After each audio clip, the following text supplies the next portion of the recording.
Prosseguindo no estudo de História da Igreja, estamos estudando o item 14 do segundo livro. O nosso tema diz Obras de Apolinário de Herápolis.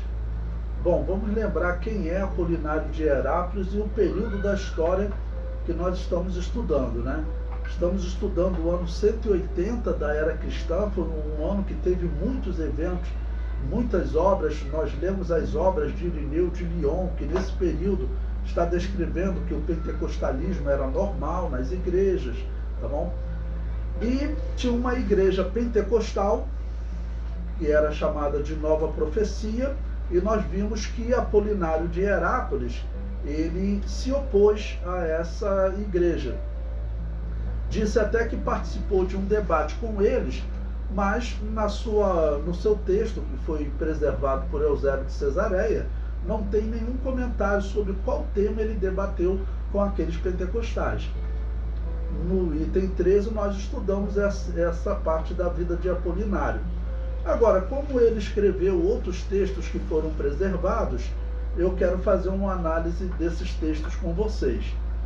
Bom, no ano 180 da era cristã, o nome Apolinário, que viveu entre 120 e 185, significa consagrado a Apolo. Certamente ele tinha esse nome, ele recebeu esse nome antes de se converter, né? Eusébio de Cesareia fala sobre Apolinário. Sobre Apolinário, por outro lado, ainda que sejam muitas as obras que se conservaram entre muitas pessoas, até nós chegaram as seguintes: o discurso dirigido ao mencionado imperador, 5 livros contra os gregos, 2 sobre a verdade, 2 contra os judeus, e também os que depois deste escreveu contra a heresia dos frígios. Eu botei entre colchete, a Igreja Nova Profecia, né? Ou seja, os livros que ele escreveu sobre a Nova Profecia. Mas esses livros eles não foram preservados. Nós não temos as obras de Apolinário de Herápolis, então temos alguns fragmentos que Eusébio de Cesareia citou. Então eu coloquei abaixo também o comentário, né? Todos os escritos de Apolinário se perderam. Os fragmentos que restavam foram citados por Eusébio de Cesareia e outros 2 fragmentos que seguem. Bom, tem um fragmento dele que é chamado sobre a Páscoa, ok? Que ele estava apoiando essa mudança da Páscoa. Então, ele começa a fazer uma série de críticas sobre a doutrina da Páscoa bíblica, ou seja, do dia da morte de Jesus, né? Bem estranho, mas veja o que ele diz. Há então alguns que levantam disputas sobre essas coisas e dizem que no 14º dia o Senhor comeu o cordeiro com os discípulos e que no grande dia da festa dos pães asmos ele mesmo sofreu. E eles citam Mateus falando de acordo com seu ponto de vista. Portanto, a opinião deles é contrária à lei e os evangelhos parecem estar em desacordo com eles. Bom, eu vou explicar aqui mais abaixo o que aconteceu, na verdade, que até hoje tem alguns que se confundem, tá bom? Que refeição é essa que Jesus participou? Então, a refeição que Jesus participou era uma refeição que todo judeu fazia às 18 horas do dia da Páscoa, ok? No dia de Páscoa, às 18 horas, eles já comiam essa refeição. Jesus iria morrer no dia seguinte, porque o dia de Páscoa começava às 18 horas de um dia e ia até às 18 horas do dia seguinte. Ele iria morrer na hora 9ª, ou seja, às 3 horas da tarde do dia seguinte. Então, essa refeição que Jesus se alimentou é diferente de uma outra refeição que vai ser citada dos sacerdotes. Porque os sacerdotes, no dia da morte de Jesus, eles estavam se preparando para uma refeição. Aí as pessoas falam, olha que contradição, tem uma refeição que Jesus come um dia anterior e no dia seguinte os os sacerdotes ainda vão se alimentar. Não, é que a refeição dos sacerdotes era uma refeição diferente. Ele comia a carne do cordeiro morto.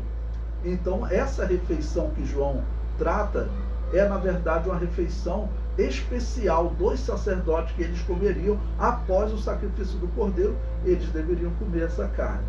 Bom, eu comento aí na parte de baixo, né? Nesta primeira parte, Apolinário confunde as refeições citadas nos evangelhos. Jesus comeu a refeição que os israelitas faziam ao iniciar o dia 14, no início do dia, o equivalente a 18 horas para nós, ok? Essa refeição aconteceu antes de Jesus ser preso, Mateus 26, 17. Durante a madrugada, Jesus foi levado diante dos sacerdotes e pela manhã diante de Pilatos. Na audiência com Pilatos, ou seja, então vejam que já passou a noite, ele participou da refeição, foi preso durante a noite foi levado primeiro, tá certo? Diante dos sacerdotes. Os sacerdotes já não podiam estar ali, porque já era Páscoa, eles não podiam estar ali, aquele julgamento era ilegal, ok? Então de madrugada ele foi levado diante dos sacerdotes, pela manhã diante de Pilatos.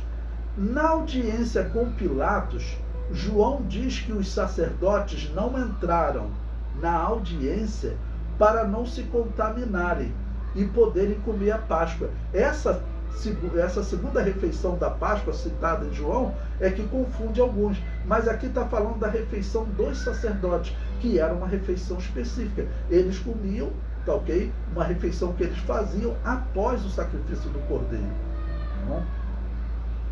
E eu comento, essa Páscoa significa os sacerdotes se alimentarem do cordeiro que seria morto na hora do sacrifício da tarde, que é a mesma hora nona. Tá bom?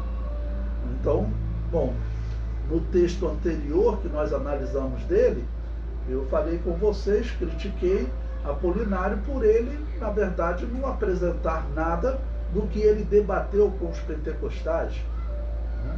E aqui, a crítica que ele faz à Páscoa, isso combina com o que os bispos de Roma estão tentando desde o ano 154, ou seja, há 26 anos, que os bispos de Roma vêm trabalhando para mudar a data da Páscoa.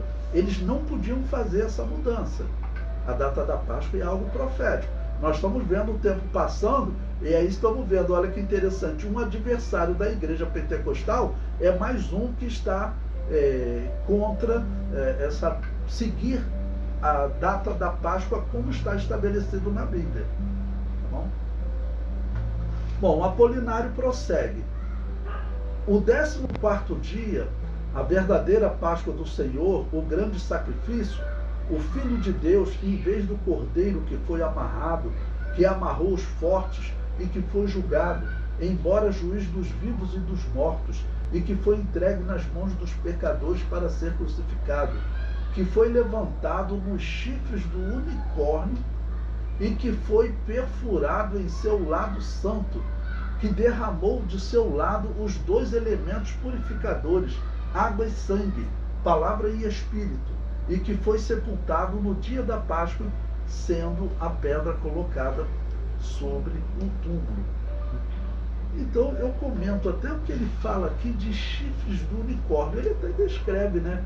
Apesar de confundir que o dia judaico não é como o dia romano, tá bom? O dia romano começava à meia-noite. O dia judaico não, ele começava às 18 horas. Quando iniciava a noite, iniciava o dia judaico. Ok? Além de se confundir nisso, mas ele descreve então a morte de Jesus de uma maneira bonita e depois diz que Jesus foi levantado nos chifres do unicórnio. Né? Eu comento, o texto de Apolinário contém erros na sua descrição. Na morte de Jesus não existe chifres do unicórnio. Certamente estamos diante de algum acréscimo que estavam sendo feitos no ensino entre as igrejas erradas, usando uma figura mitológica. Nós sabemos que nesse período, quem está trabalhando para incluir doutrinas principalmente na igreja de Roma, eram os gnósticos. Eram os gnósticos. E eles vão conseguir. Nós veremos que já nos dias da Igreja Católica com Constantino, entra a principal doutrina gnóstica, que era uma doutrina pagã também, que os gnósticos pegaram do paganismo, que é o purgatório e o culto aos mortos. Então quem está trabalhando nisso são os gnósticos. E os gnósticos, já falei para vocês, eram aqueles que defendiam o seguinte: durante a perseguição, você pode adorar o demônio, pode comer as coisas sacrificadas ao demônio. Era isso que os gnósticos pregavam. E você veja como os gnósticos, eles têm realmente ligação com a igreja de Roma, tanto que eles vão colocar o purgatório lá na igreja de Roma. Algo inaceitável para o cristianismo.